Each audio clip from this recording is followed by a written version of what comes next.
सभी को जय मसीह की। बाइबल देखेंगे। यूहन्ना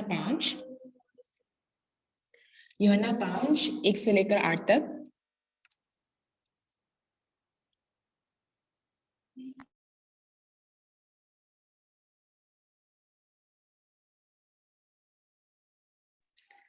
अगर आप ढूंढ आए यूहन्ना 5 1 से लेकर 8 तक।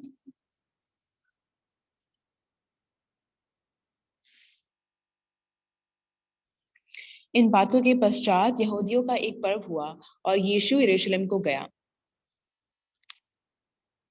यरूशलेम में भेड़ फाटक के पास एक कुंड है जो इब्रानी भाषा में बेथेस्दा कहलाता है। उसके 5 ओसारे हैं। इनमें बहुत से बीमार, अंधे, लंगड़े और सूखे अंग वाले पानी के हिलने की आशा में पड़े रहते थे, क्योंकि नियुक्त समय पर परमेश्वर के स्वर्गदूत कुंड में उतरकर पानी को हिलाया करते थे। पानी हिलते ही जो कोई पहले उतरता वो चंगा हो जाता था, चाहे उसकी कोई भी बीमारी क्यों ना हो। वहां एक मनुष्य था जो 38 वर्ष से बीमारी में पड़ा था। यीशु ने उसे पड़ा हुआ देखकर और ये जानकर कि वो बहुत दिनों से इस दशा में पड़ा है, उससे पूछा, क्या तू चंगा होना चाहता है? उस बीमार ने उसको उत्तर दिया, हे प्रभु, मेरे पास कोई मनुष्य नहीं कि जब पानी हिलाया जाए तो मुझे कुंड में उतारे, परंतु मेरे पहुंचते पहुंचते दूसरा मुझसे पहले उतर जाता है। यीशु ने उससे कहा, उठ, अपनी खाट उठा और चल फिर।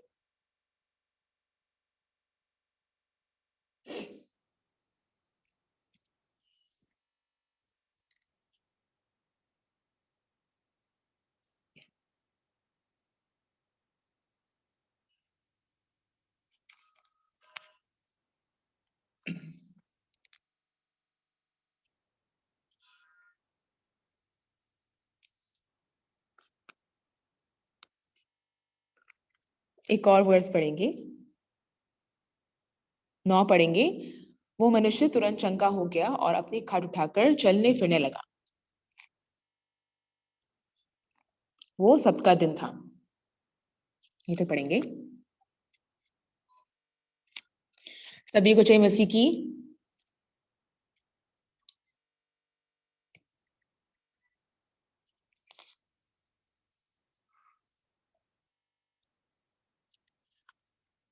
तो कल हम जाम्बिया के राष्ट्रपति के साथ थे। हम रास्ते में थे तो बहुत ज्यादा बर्फ पड़ रही थी।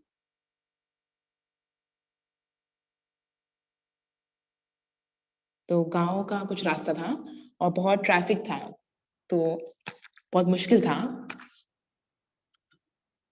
तो ये जो राष्ट्रपति है पहली बार बर्फ को देख रहे थे, तो मुझे ऐसा लगा कि परमेश्वर ने हमारे देश में बर्फ पड़ने दी ताकि वो प्रेसिडेंट देख सके।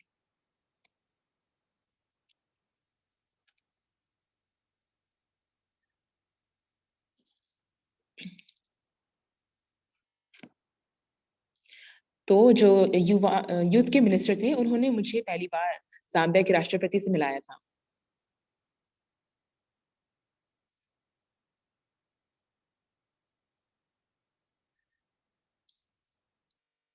तो यूथ मिनिस्टर के साथ हमने IVF का सेंटर बनाने के लिए और माइंड एजुकेशन करने के लिए बहुत डिस्कस किया था। तो फिर उसके बाद उन्होंने राष्ट्रपति से मिलाया, तो राष्ट्रपति ने हमें कुछ जमीन देने के लिए वादा दिया था। तो फिर हमने डिसाइड किया कि कब हम उद्घाटन करेंगे।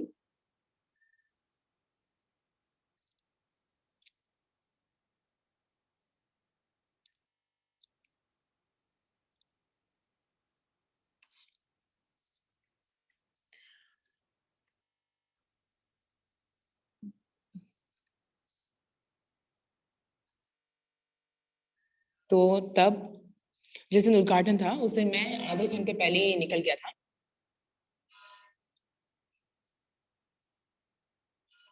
तो वो जाम्बिया में था एंड वो ऐसी जगह थी जहाँ पर वो कुछ और कंस्ट्रक्शन भी कर रहे थे प्लांट का, तो इसलिए जो रास्ता है बहुत उसमें भीड़ भीड़ थी।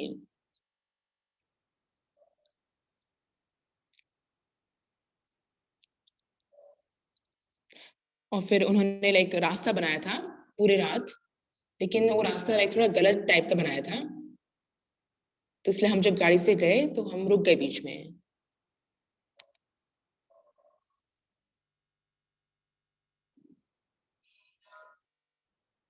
तो फिर हम दोबारा सरकार के उस बिल्डिंग में गए और हम वहाँ इंतज़ार कर रहे थे।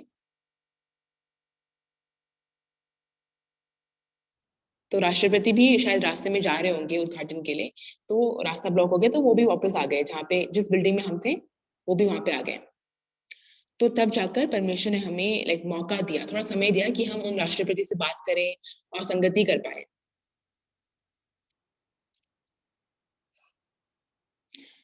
तो तो ये जो राष्ट्रपति हैं, इन्हें आत्मिक जीवन में और सुसमाचार में बहुत ज़्यादा दिलचस्प है, इसलिए हमारी हेल्प करते थे।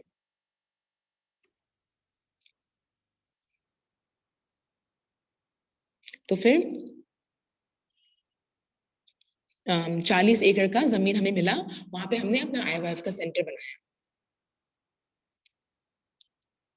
तो अब वो और राष्ट्रपति नहीं रहे, वो पहले के राष्ट्रपति थे।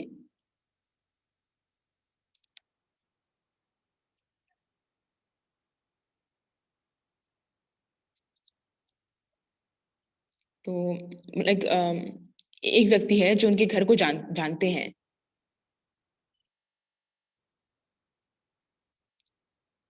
तो ज़ाम्बिया में ही जब मेरा कुछ प्रोग्राम था, सारा प्रोग्राम खत्म होने के बाद लगभग 9 बजे मैं उनके घर गया। तो ये जो राष्ट्रपति हैं, उनकी पत्नी मुझे देख के बहुत हैरान हो गए थे। तो मतलब वो रोने लग गए।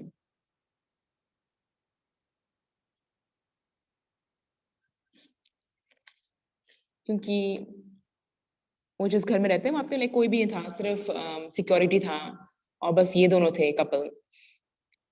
तो इस बार हम गए थे, तो इस बार मैं उनसे दोबारा मिल सका ऐसे।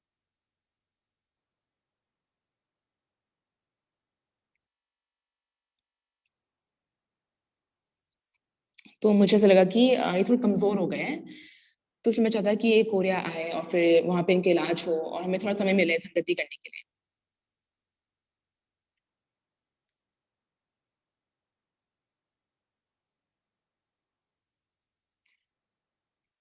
तो मुझे लगा कि सिर्फ़ ये राष्ट्रपति और उनकी पत्नी आएँगे, लेकिन वो बॉडीगार्ड्स भी लेकर आए हैं। तो मैं तो सिर्फ़ उनको इनवाइट किया था।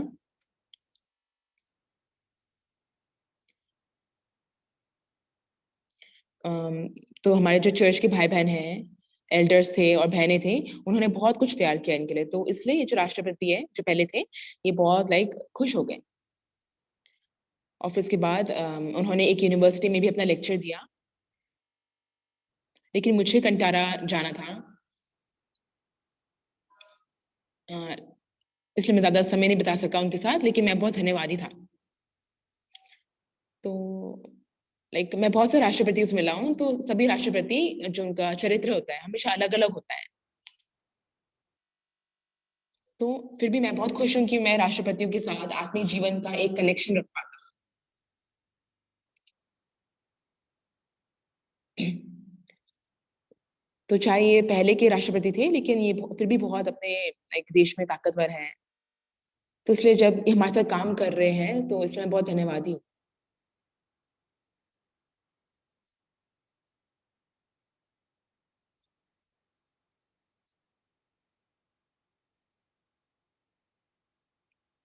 तो हम जब काम करते हैं और उस समय हमारा मन जब एक साथ बह पाता है, तब बहुत अच्छा लगता है।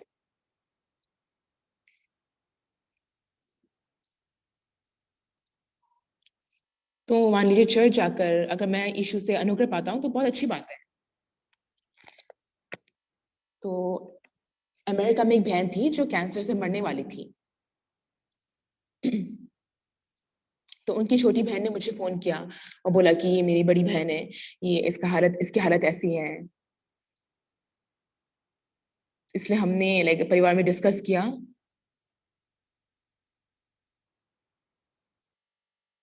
और फिर उसकी फैमिली ने इस छोटी बहन को सारे पैसे दिए ताकि ये अमेरिका आ सके और अपनी बड़ी बहन की देखभाल कर सके।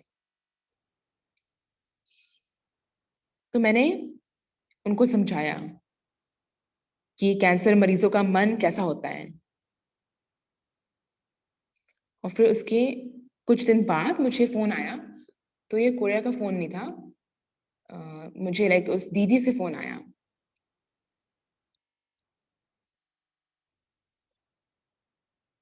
फिर तब से ये जो बड़ी बहन है जिसको कैंसर हुआ था, ये और मैं हमेशा हफ्ते में 1 बार तो वीडियो कॉल में हम बात करते थे।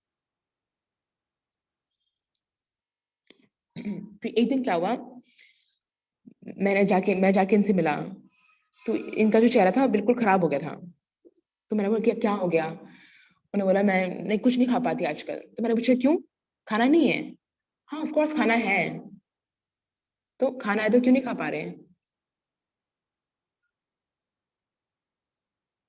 नहीं, मुझे कैंसर का जो इलाज चल रहा है, इससे बहुत दर्द होता है, और फिर मेरे मुंह में लाइक बहुत ज्यादा कड़वाहट का टेस्ट आता है, इसलिए लाइक मैं कुछ नहीं खा सकती। तो उसको लगा कि इलाज की वजह से, दवाइयों की वजह से मेरा मुंह बहुत ऐसे कड़वा हो रहा है, इसलिए मैं नहीं खा सकती। तो ये तो बहुत नॉर्मल है। तो मैंने कहा, सिस्टर ये क्या बात कर रहे हो आप?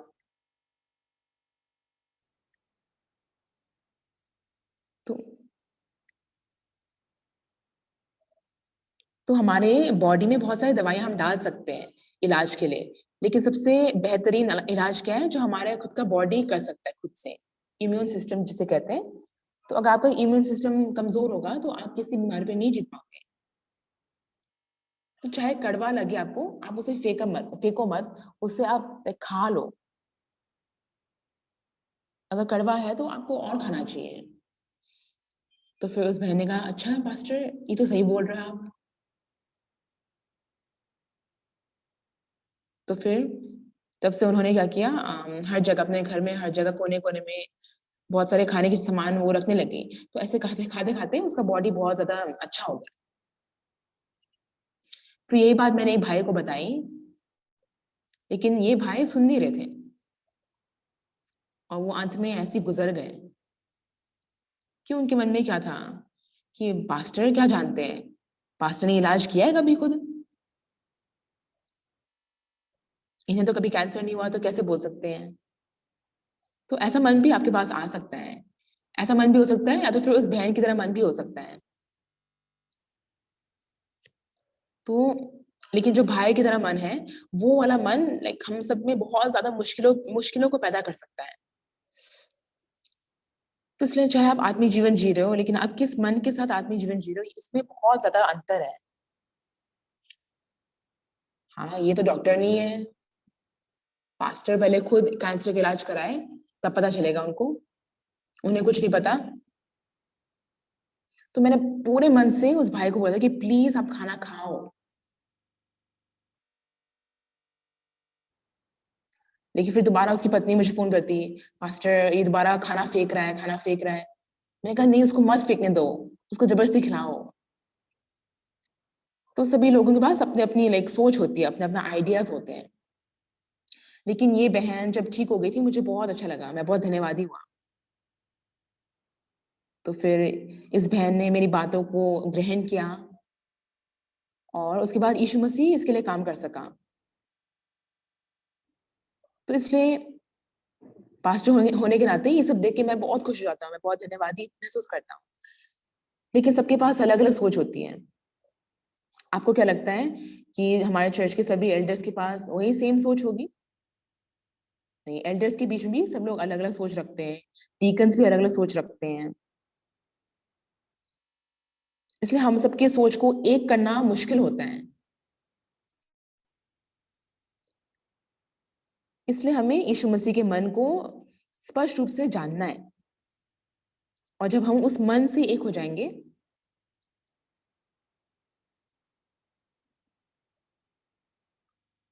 तो आप कैलकुलेट कीजिए, आप एक बार हमारे चर्च आते हो,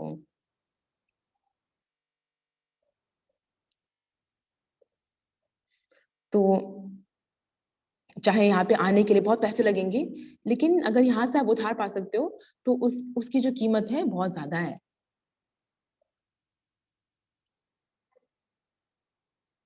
हम बस गाड़ी लेके चर्च आते हैं।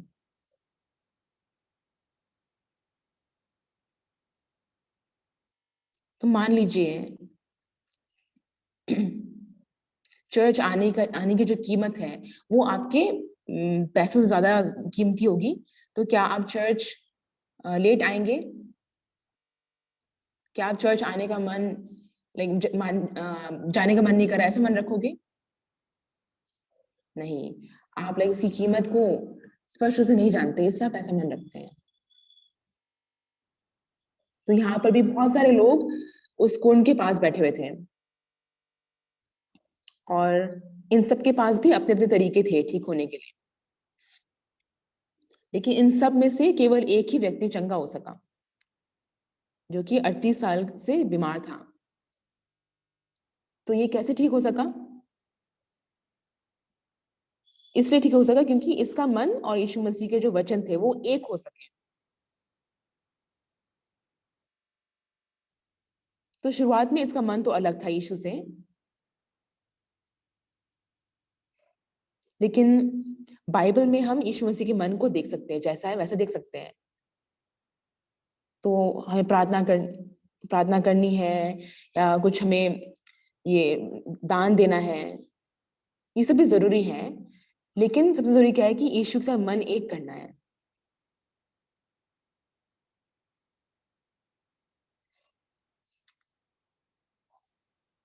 लेकिन शैतान क्या करता है? हमारे अंदर यीशु से बिल्कुल विपरीत मन डालता है और हमारे मन को लाइक संसार में गिरने देता है, संसार से ज़्यादा करीब कर देता है, जो सिर्फ़ खाने-पीने में, मौज-मस्ती में लगा देता है। लेकिन यीशु हमारे मन को एक विपरीत दशा में लेके जाता है। तो यूहन्ना 5 में एक मज़ेदार बात क्या है?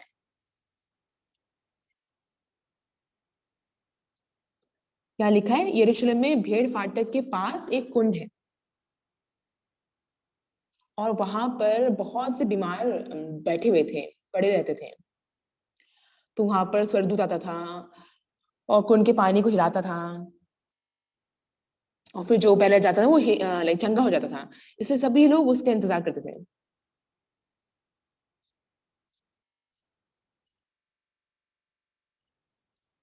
लेकिन लाइक यहाँ देखते हैं तो यहाँ पे एक भी ऐसा व्यक्ति नहीं है जो इससे ठीक हुआ है। क्यों? क्योंकि परमेश्वर लाइक हमारे कामों के द्वारा काम नहीं कर सकता। तो पहले जाना, इसका मतलब क्या है कि कुछ काम उसमें शामिल हो रहा है।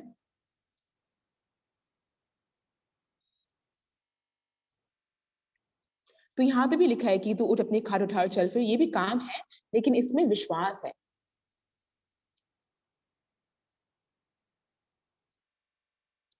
तो ये आप यीशु मसीह के बिना नहीं कर सकते, ये विश्वास के बिना नहीं कर सकते, ऐसा वाला काम है।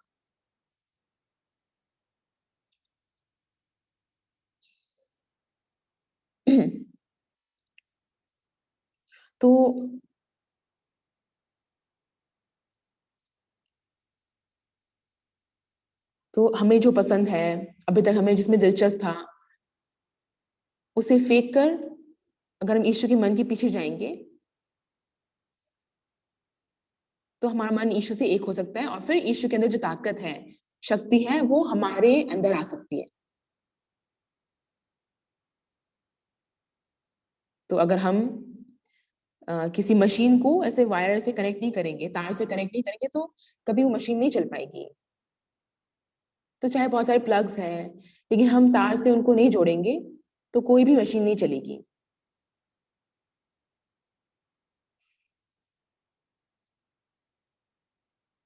लेकिन बस अगर हम तार से कनेक्ट कर देंगे, तो चाहे हम लोग गुफ़ा में रहें या टॉयलेट में रहें, बेडरूम में रहें, कहीं भी रहेंगे, ज़रूर मशीन काम करेगा।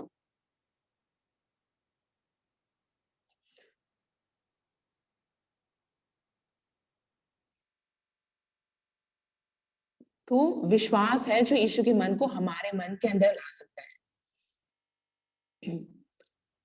तो तब जिस प्रकार यीशु ने लाज़र को उठाया और इस 38 साल के रोगी को ठीक किया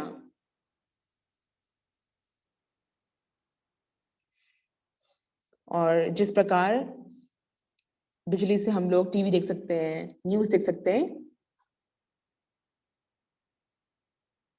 तो उसी प्रकार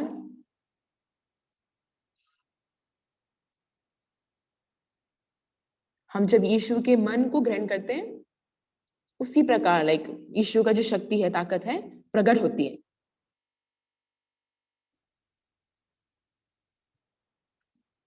तो हम जो यीशु के शक्ति को उसका स्वाद हम चख लेते हैं, तब हम बहुत ज़्यादा धन्यवादी हो सकते हैं। हम दुनिया में किसी और चीज़ से इसकी तुलना नहीं कर पाएँगे।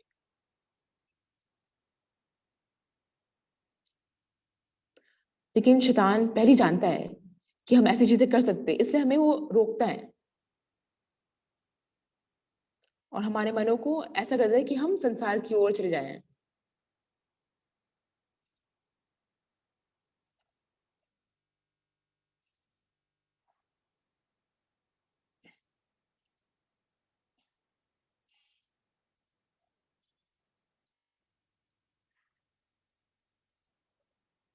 तो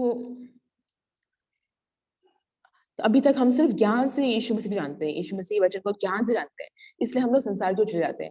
लेकिन हम मन से यीशु मसीह की शक्ति को जानेंगे, उसके मन को ग्रहण करेंगे, तो हम सच में बहुत खुश हो सकते हैं। तो ये भाई शिमोन सब थे।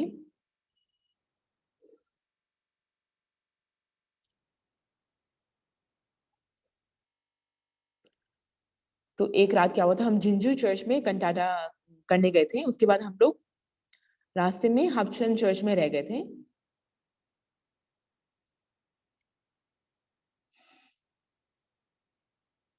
तो हबचन चर्च के लोग हमेशा मुझे बुलाते थे। तो उस दिन मुझे टाइम मिला, इसलिए मैं लगभग 2 बजे दोपहर में मैं हबचन चर्च गया। तो वहाँ पर लगभग 20 भाई-बहन थे, तो मैंने प्रचार किया और फिर उनको सुबह प्रचार किया।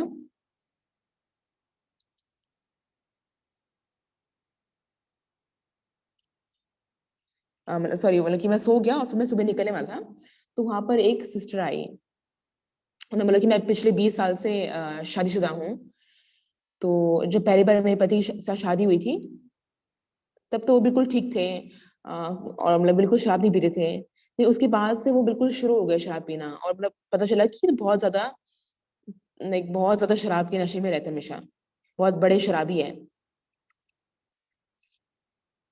तो इसलिए जब वो नौकरी करने जाती थी, फिर वापस आती थी और फिर हमेशा अपने घर में से वो शराब की बोतलें उठाती थी। ये इसको बिल्कुल नहीं पसंद था। फिर एक दिन क्या हुआ, ये इतना ज़्यादा गुस्सा हो गई थी कि ये 2-2 लीटर के 5-5 बॉटल्स वो शराब के लेकर आ गई। मतलब 5 नहीं ला सकी तो वो 4-4 उठा के लाई। फिर उसका पति ये देख के बहुत हैरान हो गया था। फिर उसने कहा कि तुम ये पियो और मर जाओ। मतलब मैं बहुत तंग आ गई हूँ, तुम मर जाओ ये पी के।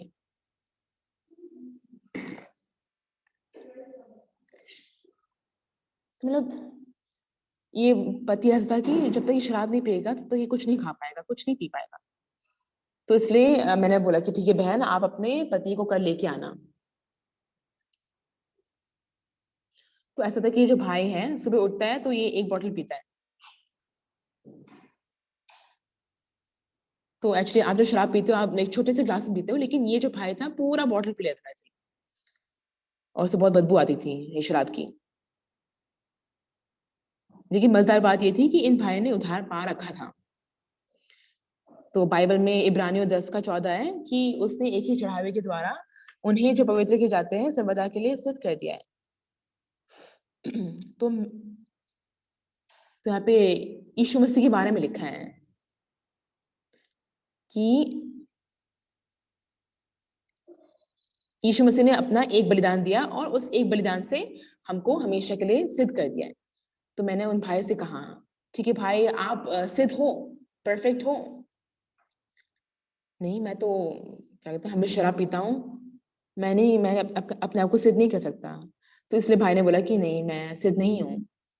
तो मैंने कहा नहीं भाई, आप ये बाइबल आपसे क्या बोल रही है देखो,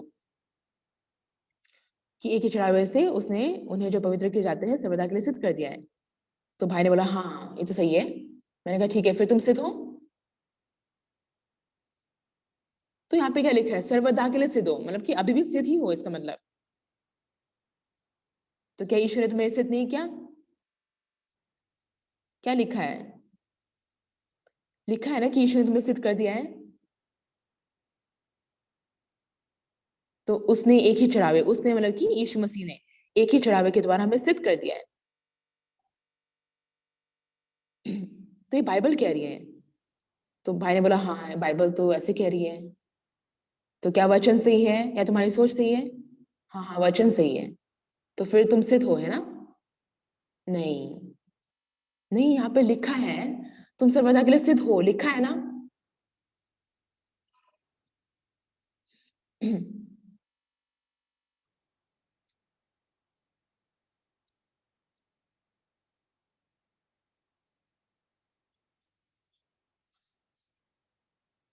तो बाइबल क्या बोल रही कि यीशु मसीह क्रूस पे चढ़ा, उसने हमें अपने बलिदान के द्वारा एक ही बार सिद्ध कर दिया है, पवित्र कर दिया है। लेकिन हम जब अपने आप को देखते हैं तो यहाँ पे कोई सिद्ध आपको लग रहा है? ऐसा लग रहा है कि कोई पवित्र है? नहीं लगता। लेकिन बाइबल क्या बोल रही है कि उसने मतलब कि यीशु मसीह ने अपने देह को चढ़ाया और हमें सिद्ध कर दिया है।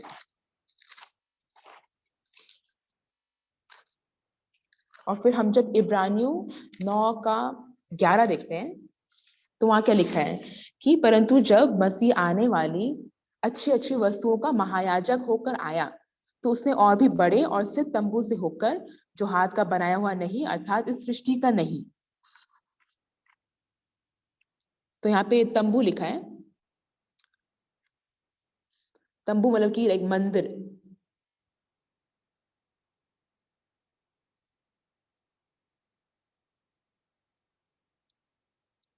तो इजरायली जब वहां पे जंगल में थे, रेगिस्तान में थे, तब उन्होंने तंबू बनाए थे।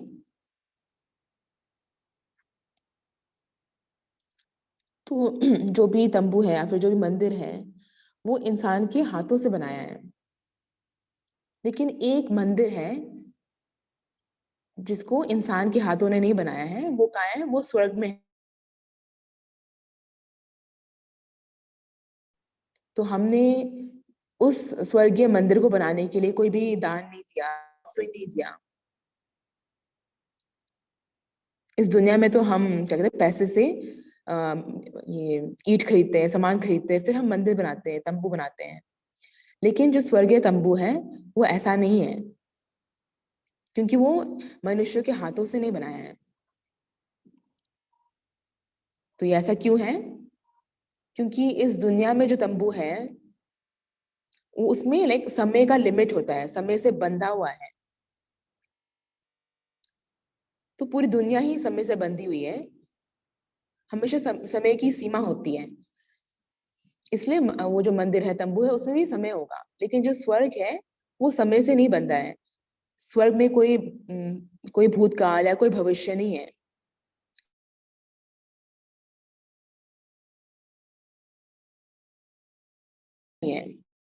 इसलिए जब हम स्वर्ग जाते हैं और कुछ ऑफरिंग है, कोई दान देते हैं, बलिदान देते हैं, तो धरती में तो हमें लाइक जो हम भेड़ बकरी चढ़ाते हैं, हमें उन्हें बार बार चढ़ाना पड़ता है क्योंकि ये समय से बंधा हुआ है, हम दोबारा पाप करते हैं। लेकिन स्वर्ग में ऐसा नहीं है। स्वर्ग में जो हम बलिदान देते हैं वो सर्वदा के लिए, हमेशा के लिए। तो इसलिए चाहे हम उसके बाद 10 बार पाप करें, 10,000 बार पाप करें, क्योंकि वो बलिदान सर्वदा है, इसलिए वो सारे पापों को धोता है। तो मैंने ये वचन याद किया है, परंतु जब मसीह आने वाले अच्छी अच्छी वस्तुओं का महायाजक होकर आया तो उसने और भी बड़े और सिद्ध तंबू से होकर, जो हाथ का बना हुआ नहीं अर्थात इस सृष्टि का नहीं, और बकरों बछड़ों के लहू के द्वारा नहीं पर अपने ही लहू के द्वारा एक ही बार पवित्र स्थान में प्रवेश किया और अनंत छुटकारा प्राप्त किया।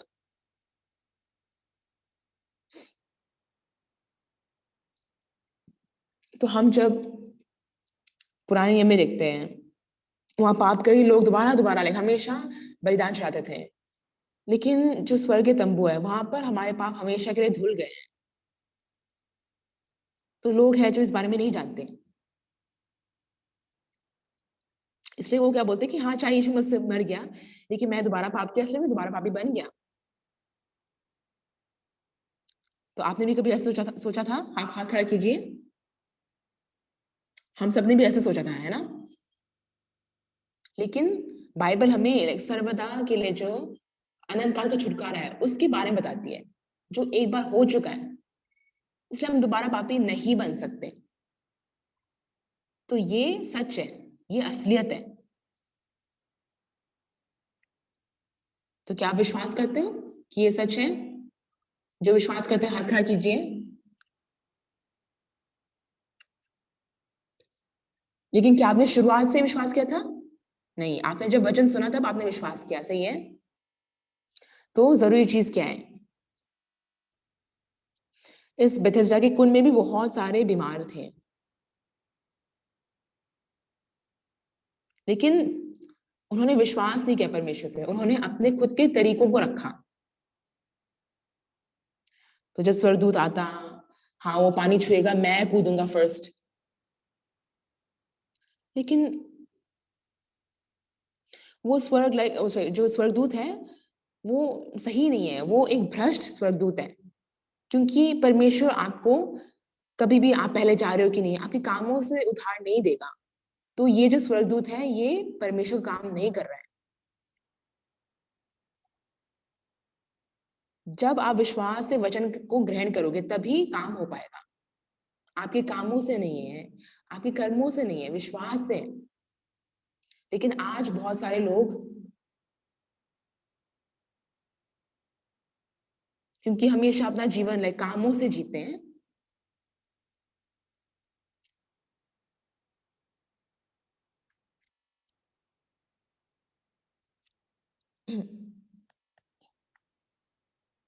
तो मान लीजिए मैं जब कोई दुकान जा रहा हूँ कुछ खरीदने के लिए, तो तुम्हारे पास बस पैसे होने चाहिए। चाहे मेरे मन में कैसा भी मन हो, वो जरूरी नहीं है, बस पैसे हैं तो मुझे मिल जाएगा। मैं जाऊंगा, हाँ कितने का है? हाँ $50 का है। हाँ ठीक है, ले लो। तो मतलब मन कैसा भी हो, आप बस पैसे दो, आपको सामान मिल जाएगा, सही है? लेकिन आत्मीय जीवन में ऐसा नहीं होता। अगर मन एक नहीं होगा प्रभु से,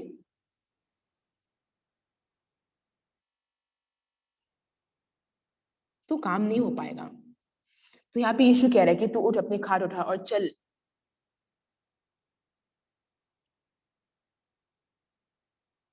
लेकिन हमारे जो जीवन का एक्सपीरियंस है, अनुभव है, उस समय क्या लगेगा, ये तो बकवास कर रहे हैं, ऐसे कैसे हो सकता है? ऐसा क्यों हम सोचते हैं? क्योंकि शैतान हमको रोकता है विश्वास करने से।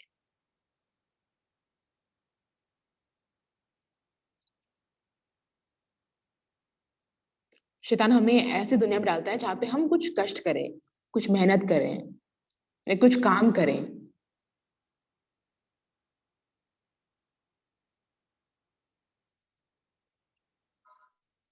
तो अगर हमें पैसे दे के उधार खरीदना होता तो बहुत सारे लोग उधार पा लेते हैं अभी तक। अगर बोलते हैं कि ये उधार पाने के लिए $10,000 देने पड़ेंगे, तो लोग कैसे न कैसे करके दे देंगे और उधार पा लेंगे। मान लो 100 लाख रुपए, ऐसे भी लाइक लोग दे सकते हैं। लेकिन परमेश्वर का काम क्या है? बिल्कुल सेंत पेंत है, कामों के बगैर है, बस विश्वास से है। तो कुछ काम से नहीं, कुछ कर्म से नहीं, विश्वास से है। तो इस बीमार को भी क्या चाहिए था? विश्वास चाहिए था। इसलिए यीशु ने बोला तू उठ, अपनी खाट उठा और चल फिर। तो उसने पहले कभी भी ये अनुभव नहीं किया था। लेकिन अद्भुत तरीके से जब इसने इस वचन को मन में लिया, ग्रहण किया,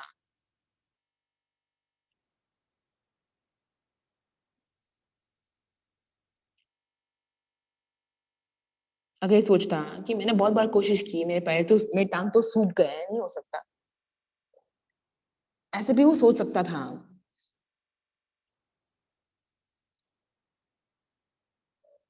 लेकिन आत्मिक जीवन में क्या है? मन एक करना है वचन के साथ।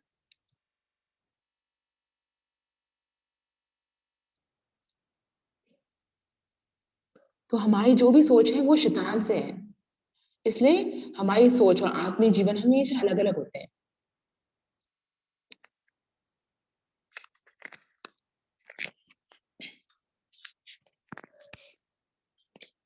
लेकिन आपके पास चाहे कुछ भी सोच क्यों ना हो, उसको आप एक बार फेंको। और फिर परमेश्वर ने ऐसा बना दिया है कि आप जब वचन ग्रहण करोगे तो ज़रूर वो काम आपके अंदर होगा।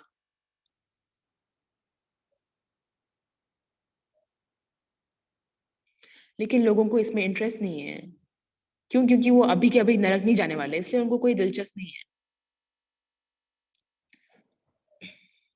लेकिन अगर आप किसी भी चीज़ को विश्वास से चैलेंज करोगे, तो आप परमेश्वर के अद्भुत कामों को देख पाओगे। इसलिए जब यीशु ने इसे बोला कि तू उठ, अपनी खाट उठा और चल फिर,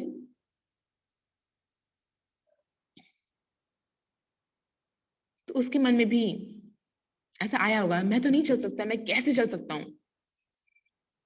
लेकिन वचन है जो उसके मन में घुस सका। तो वचन ने उसकी सोच पर जीत पाया।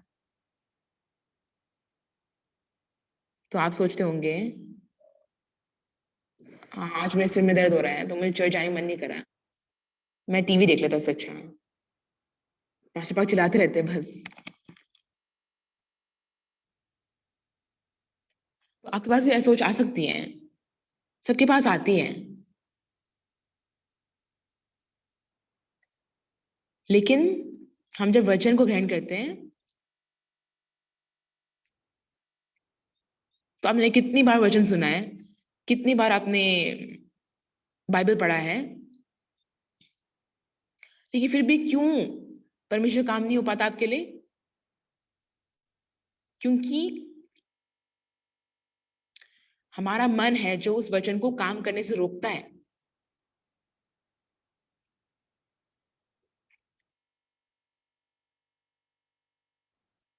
तो यीशु ने कहा, "तू उठ, अपनी खाट उठा और चल फिर।" तो उसके अनुभव से क्या लगेगा उसको? ये तो बकवास है। इस बात का मतलब नहीं बन रहा। मैंने इतनी बार कोशिश किया यीशु, लेकिन मैं कैसे चल सकता हूँ? तो वो स्पष्ट रूप से जानता था कि मैं नहीं कर सकता, और वो ये भी बोलता था कि मैं नहीं कर सकता। लेकिन यीशु का वचन उसके अंदर गया।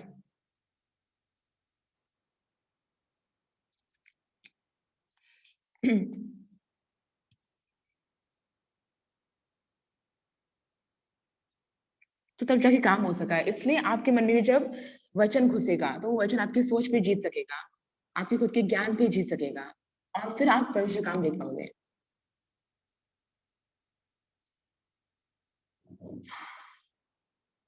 तो मान लीजिए अगर आप कोई नई मशीन चलाना सीख रहे हैं, और आपको बोलेंगे कि ये मशीन सीखना नहीं, चलाना सीख लो, तो तुम्हें बहुत पैसे मिलेंगे। तो फिर आप वो स्किल सीख लोगे, है ना? तो चाहे आपको कुछ नहीं आता होगा उस मशीन के बारे में, लेकिन 1 महीने आप सीखोगे, 2 महीने सीखोगे, फिर आप सोचोगे हाँ, बस 2 महीने और सीखना है, उसके बाद मुझे बहुत पैसे मिलेंगे।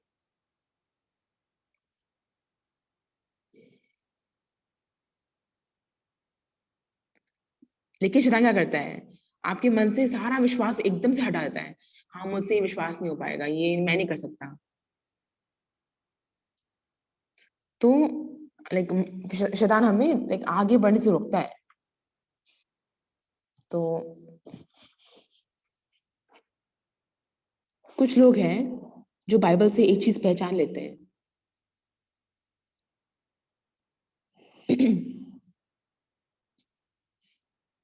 तो मतलब एक चीज़ पहचान लेते हैं, वो अच्छी बात है। लेकिन उसके बाद वो क्या सोचने लग जाते हैं कि मैं तो पास्टर मार्क से बेहतर हूँ। लेकिन ये परमेश्वर का मन नहीं है।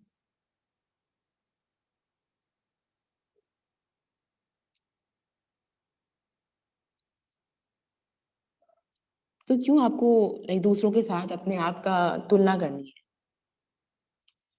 तो जो ऐसे तुलना करते हैं, तो मुझे वो बहुत लाइक दयनीय लगते हैं।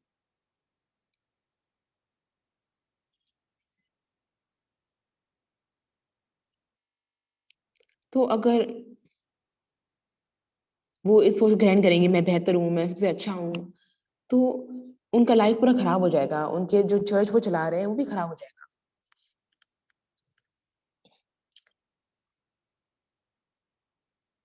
इसलिए जब आपके पास बुद्धि आएगी, ये जानने के लिए कि ये शैतान की सोच है, और फिर शैतान की उस सोच को फेंक पाओगे, तब परमेश्वर आपके अंदर काम करेगा। और सच में आप बातों से बयान नहीं कर पाओगे कि वो परमेश्वर का काम कितना अच्छा है। तो 1999 में मैं अपने दिल की समस्या की वजह से लगभग मरने वाला था। तो मैं हॉस्पिटल गया, मैंने चेक किया, उन्होंने बहुत सारे टेस्ट्स किए, लेकिन मैं ठीक नहीं हो पा रहा था।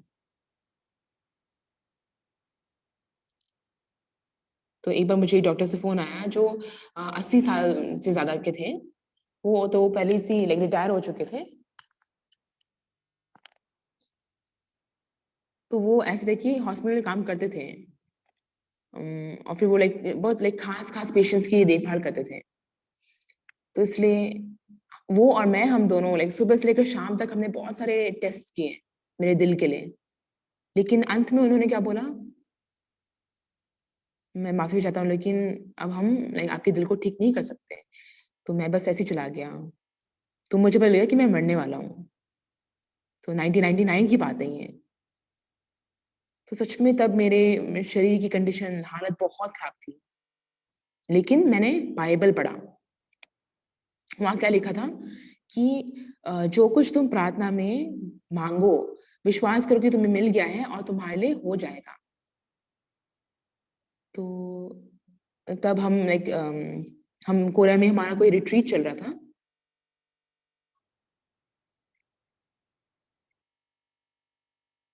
तो हेडक्वार्टर से संडे स्कूल जहाँ पे होता है, उस जगह तक 500 मीटर की दूरी थी। तो शाम को जब मैं अपने जैसे टेंट में लेटा हुआ था, तब मुझे याद आया कि हाँ, आज तो मैंने 4 बार राउंड मारा। तो 4 बार मैंने आना-जाना किया।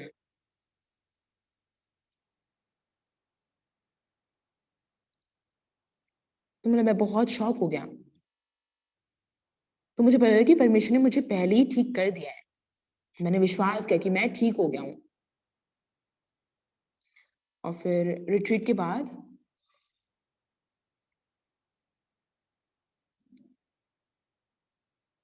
तो हमारा जो चर्च है वो लड़कियों की हाई स्कूल के बहुत करीब है। तो इसलिए इस स्कूल में बहुत बड़ा मैदान है। तो 300 मीटर वहाँ पे लाइक स्पेस था। तो पहले मैं भागा 300 मीटर, तो तब मुझे बहुत मुश्किल लगा, मेरी साँस फूल रही थी। फिर मैंने क्या कहते हैं स्नीकर्स लिए, तो ये रनिंग शूज़ पहन के मैं भागा। तो तब मैंने नोटिस किया कि मैं बिल्कुल ठीक हो गया, मतलब मेरे दिल में कोई समस्या नहीं रही। परमेश्वर ने बिल्कुल ठीक कर दिया था मुझे। तो सच में मैंने क्या किया, मैंने सिर्फ़ परमेश्वर पर विश्वास किया। तो आपके पास भी चाहे कोई भी समस्या क्यों ना आए, मज़ेदार बात क्या है, लाइक ये समस्या आपके पास है, अगर जब तक आप इस समस्या की ज़िम्मेदारी होंगे, आपको देखभाल करनी पड़ेगी, आपको हमेशा मुश्किल लगेगा। लेकिन क्या यीशु मसीह के लिए भी मुश्किल होगा? नहीं। तो चाहे आपके पास कोई भी समस्या क्यों ना हो, अगर यीशु मसीह उसका इंचार्ज बन जाए, यीशु मसीह उसकी ज़िम्मेदारी ले ले, तो मुश्किल नहीं रहेगा। आमीन, आमीन। तो इसलिए आपके पास जो भी सोच-विचार हैं, उसको आप फेंको और यीशु मसीह के मन से अपनी समस्या को देखो और यीशु से मन एक करो। तब चाहे कोई भी समस्या क्यों ना हो, यीशु मसीह उसको सुलझा देगा।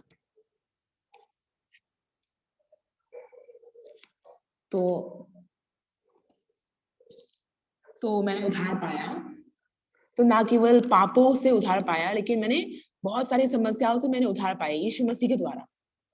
तो सच में ये मेरे कामों से नहीं था, मेरी मेहनत से कुछ भी नहीं हुआ। मैं क्या बोलता था, यीशु मसीह मैं ये नहीं कर सकता, इसलिए आप एक बार आके इसे कर दो, आप कर दो। तो जब आप कुछ नहीं कर पा रहे, आप उससे और लाइक कोशिश मत करो। बस यीशु को बोलो, यीशु मसीह आप इसको कर दो, मैं नहीं कर सकता। प्लीज़ यीशु मेरे लिए कर दो। मैं आप पे विश्वास करता हूँ। ऐसा विश्वास रखो। तब सच में यीशु मसीह अद्भुत काम करेगा आपके लिए। तो प्यारे भाई-बहनों, यीशु मसीह आपसे प्यार करता है। यीशु मसीह लाइक लगातार आपके लिए ऐसे ही काम करना चाहता है। हर एक काम आपके लिए करना चाहता है। ये समस्या, वो समस्या, आपके परिवार की समस्या, बच्चों की समस्या, आप बुजुर्ग हो गए तो वो भी समस्या, या जो भी आपके पास चिंता है, बस हम विश्वास नहीं करते। तो हमें काम नहीं करना है, यीशु मसीह को करना है। बस आपको क्या करना है, इस समस्या को यीशु मसीह का बना देना है, यीशु मसीह के हाथ में छोड़ दो और विश्वास रखो कि यीशु मसीह इसको ठीक करेगा। तब सच में आपका मन यीशु से एक हो जाएगा। तो मान लो मेरे माइक में आवाज आ रही है और ट्रांसलेटर के माइक में आवाज नहीं आ रही, तो क्यों ऐसा होगा? क्योंकि उसका माइक तार से कनेक्टेड नहीं है, मतलब उसमें बिजली नहीं बह रही है। लेकिन आप जब अच्छे से बिजली को ऑन करोगे तो दोनों माइक काम करेंगे ना। तो ऐसा नहीं है कि आपको कुछ अच्छा करना है, आपको जोर से बोलना है, ऐसा नहीं है। बस उसको कनेक्ट करना है। तो वैसे ही आपको विश्वास करना है कि परमेश्वर मुझसे प्यार करता है, परमेश्वर मेरे लिए काम करेगा, परमेश्वर मेरे साथ है, परमेश्वर मुझे चलाएगा, ऐसे विश्वास करना है। लेकिन शैतान लगातार काम करता है ताकि आप ऐसा मन ना रखो।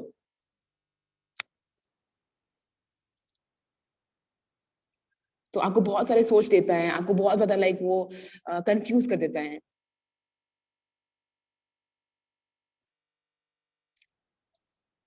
लेकिन मेरे मेरे लाइफ में क्या है, मैं भी कोई ज्यादा विश्वास वाला व्यक्ति नहीं था। बस ये था कि मेरे पास कोई चारा था ही नहीं परमेश्वर के अलावा, कोई रास्ता नहीं था मेरे पास। इसलिए मैं परमेश्वर पर निर्भर करे बिना नहीं रह सका। तो तब मुझे महसूस हुआ परमेश्वर का मन क्या है, कि परमेश्वर मेरे लिए काम करना चाहता है।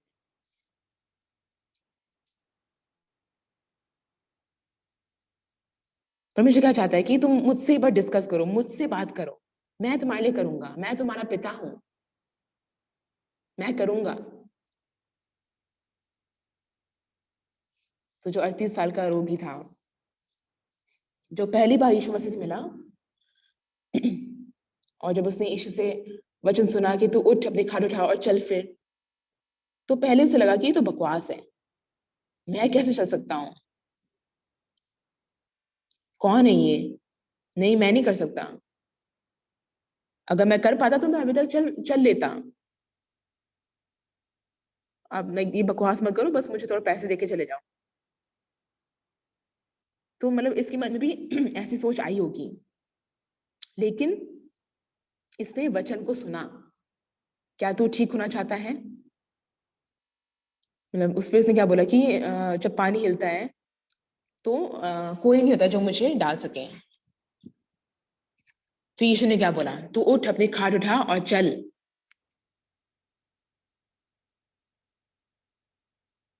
तो ना केवल ये व्यक्ति, लेकिन बहुत सारे और भी लोग हैं जो यीशु पर विश्वास करके उसके काम को देख सके। यीशु क्या बोलता है, तू बस विश्वास कर, मैं तेरे लिए करूंगा।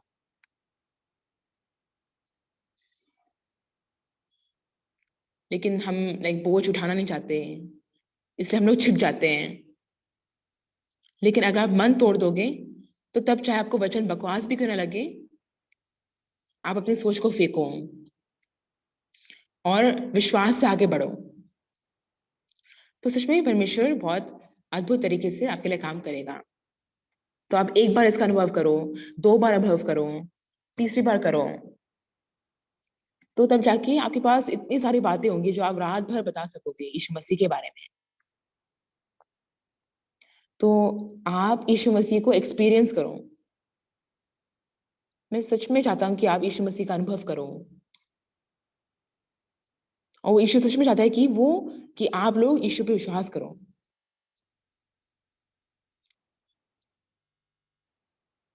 तो अब और तेरी समस्या नहीं है, ये मेरी समस्या बन गई है।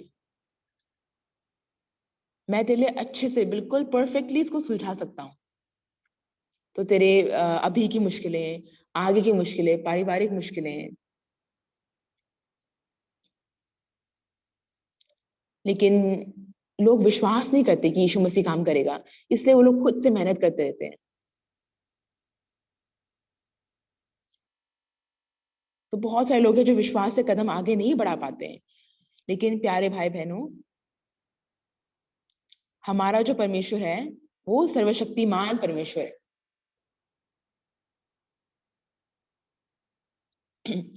और वो सच में क्या चाहता है कि वो हमारे लिए काम कर सके। तो आपके घर में बिजली होगी, लेकिन अगर आप कनेक्ट नहीं करोगे तो मशीन काम नहीं करेगा। लेकिन आप कनेक्ट करोगे तो काम होगा। तो वैसे ही आपको बस अपना मन भी वचन से कनेक्ट करना है, ईश्वर से कनेक्ट करना है। बाइबल में आप ईश्वर के मन को देख सकते हो कि वो चाहता है कि वो चले। तो वो सोच सकते हैं, अच्छा ये चाहता है कि मैं चलूं, तो ठीक है मैं चल सकता हूँ। बस विश्वास करना है। तो इसे विश्वास करते हैं।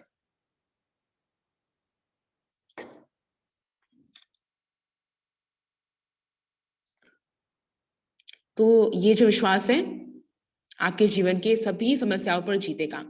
आपके जीवन को पूरा उलट पुलट पूरा चेंज कर देगा, बदल देगा। लेकिन अभी बहुत सारे चर्चेस हैं जहाँ पे गलत शिक्षा देते हैं कि हाँ चाहे यीशु मसीह मर गया लेकिन हम फिर भी पापी हैं। तो ये क्या है? ये गलत है। ये क्या है? इनकार करना है यीशु मसीह को।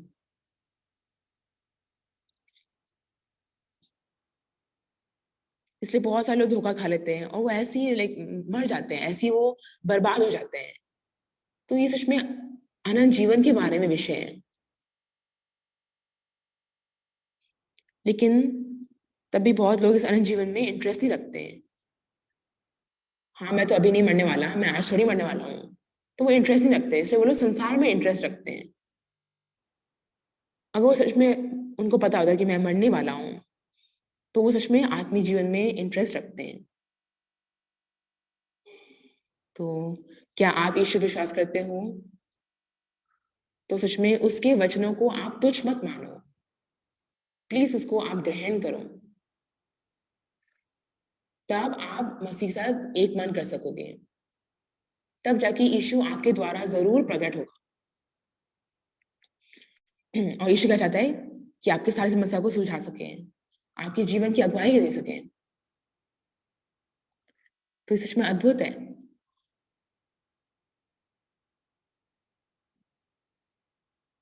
तो जो पहला राष्ट्रपति जिससे मेरी मुलाकात हुई वो फर्नांडो लुगो थे।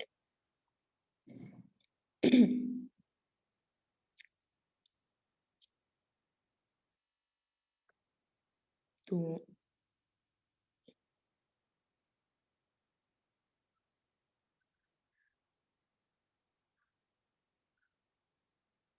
तो एक बार वो मुझे लाइक एम्बेसी मिले। फिर उन्होंने बोला कि मैं आपको अपना बड़ा भाई बनाना चाहता हूँ। तो उन्होंने अपना नाम लाइक ऐसे कुछ रख दिया था जिसका मतलब ये था कि लाइक बड़ा। तो मैंने कहा आप ये मत रखो, आपको लाइक सोसू ऐसा रखना चाहिए, छोटा, उसका मतलब कि छोटा है। फिर एक बार वो मेरे पास आया, उन्होंने बोला कि बड़े भाई मेरे पास एक चिंता है। उन्होंने बोला कि अ, उनके देश के जो राष्ट्रपति है वो कोरिया आने वाले हैं। तो ऐसा होता है कि अगर लाइक कोई एम्बेसडर है और उसी के देश का राष्ट्रपति उनके देश में आ रहा होता है, तो वो एम्बेसडर बहुत लाइक खुश हो जाता है और चाहता है कि राष्ट्रपति उसे मिल सके। फिर बाद में वो एम्बेसडर लाइक बाद में जाके मंत्री भी बन सकता है। तो इसलिए जो भी एम्बेसडर्स हैं वो इंतजार करते हैं कि कब उनके राष्ट्रपति उनके देश में आए।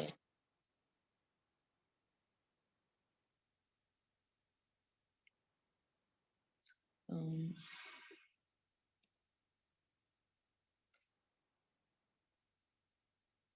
तो मतलब कोई ऐसे एम्बेसडर थे, वो बहुत खुश हो गए कि उनके देश के राष्ट्रपति आ रहे हैं। तो उन्होंने बोला कि पास्टर हमें बहुत अच्छे से इनकी देखभाल करनी पड़ेगी, लेकिन हमारे पास ज्यादा पैसे नहीं है इस बार इसके लिए।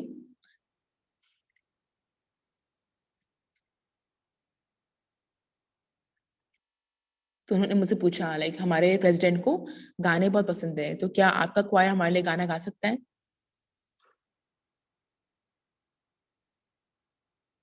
तो ये ग्रैंड कॉन्फ्रेंस के समय की बात है, इसलिए आसान नहीं था। अ, तो फिर हमने क्या किया, ये ग्राशियस स्क्वायर के कुछ-कुछ सदस्यों को सिलेक्ट किया और फिर उनके साथ हमने परफॉर्मेंस किया। तो एक्चुअली वो जो एम्बेसडर हैं मुझे बुला रहे थे, लेकिन मेरे पास लाइक मुझे प्रचार करना था ग्रैंड कॉन्फ्रेंस में, इसलिए मैं बिज़ी था। तो मैं ज़्यादातर 8:22 को मैं पुलपिट पे खड़ा होता हूँ और मैं 9:30 बजे खत्म कर लेता हूँ।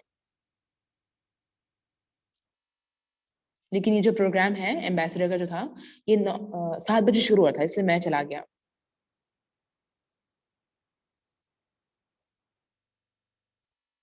तो उनके म्यूज़िक कॉन्सर्ट के बाद मैं वापस ग्रैंड कॉन्फ्रेंस गया।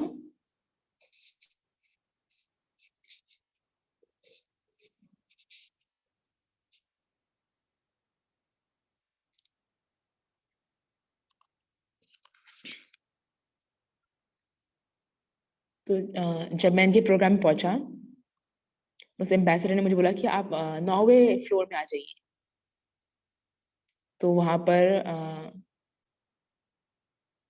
राष्ट्रपति थे, उनके चीफ सेक्रेटरी थे और ये एम्बेसडर थे और ऐसे 5 लोग बैठे हुए थे। तो तब मैं पहली बार इन प्रेज़ेंस से मिला फर्नांडो से, तो मैं उनसे बात नहीं कर पा रहा था। तो मैं बिल्कुल एक जम गया था उनके सामने। फिर उन्होंने बोला कि पास्टर आप थोड़ा आई-वाइफ के बारे में बताओ। तो मैंने आई-वाइफ के बारे में 2 चीज़ें बताई और सिस्टर मुनहेजिन के बारे में बताओ थोड़ा-सा। तो मैंने बोला सिस्टर मुनहेजिन अभी तक ठीक नहीं हुई है।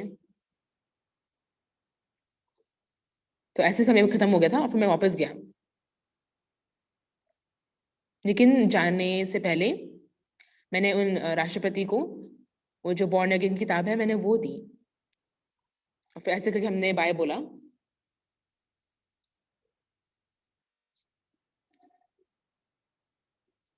तो जब ये जो राष्ट्रपति हैं फ्लाइट में चढ़े और अपने घर जा रहे थे, तो उन्हें पता चला कि वो बुक लेना भूल गए थे। ये पैराग्वे से थे। फिर बाद में इन्होंने बुक पढ़ी और इन्होंने कहा कि मुझे पास्टर पार्क से मिलना है।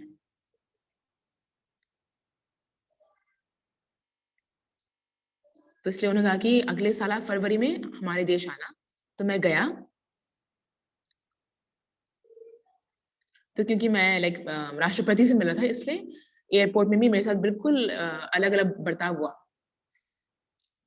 तो इमिग्रेशन के बाद एकदम से वीआईपी रूम में मुझे भेजा गया। वहाँ मेरा सारा काम हो रहा था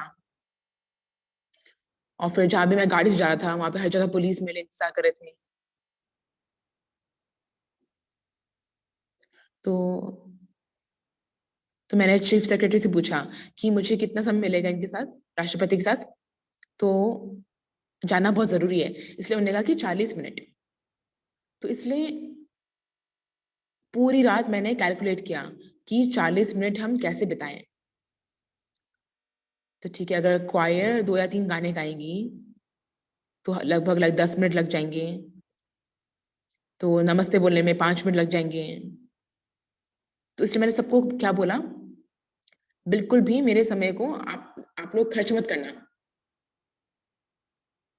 ऐसा करोगे तो मैं तुम्हें यहीं पे छोड़ दूँगा, क्योंकि मुझे राष्ट्रपति से बात करनी है। तो क्वायर ने मेरी बात को सुना। फिर मैंने एकदम उनको प्रचार करना शुरू किया।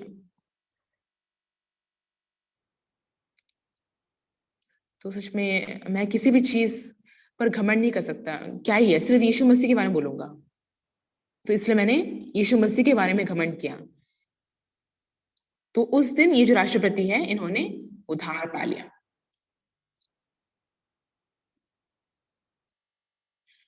तो अभी ये जो बहन बैठी है, ये अभी तक मेरी ट्रांसलेटर हैं, तो मैं बहुत धन्यवादी हूँ। फिर उसके बाद से राष्ट्रपति ने मुझे बहुत सारी चीज़ों में मदद किया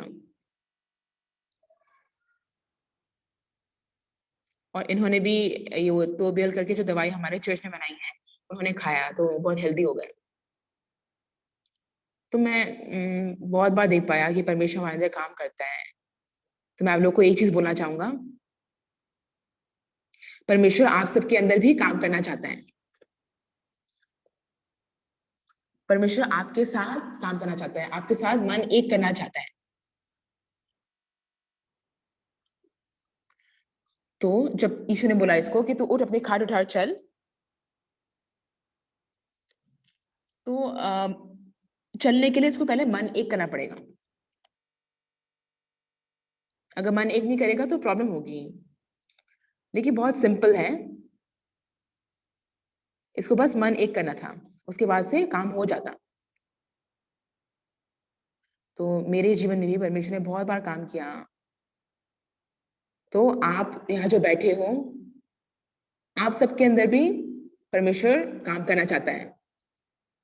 वो क्या बोल रहा है? तुम मुझ पर विश्वास करो, मैं तुम्हारे लिए इसको सुलझा दूँगा, मैं तुम्हें बुद्धि दूँगा, मैं तुम्हें सेहत दूँगा, मैं तुम्हें तंदुरुस्त करूँगा, मैं तुम्हें मेरा दास बनाऊँगा, सेवक बनाऊँगा। आमीन।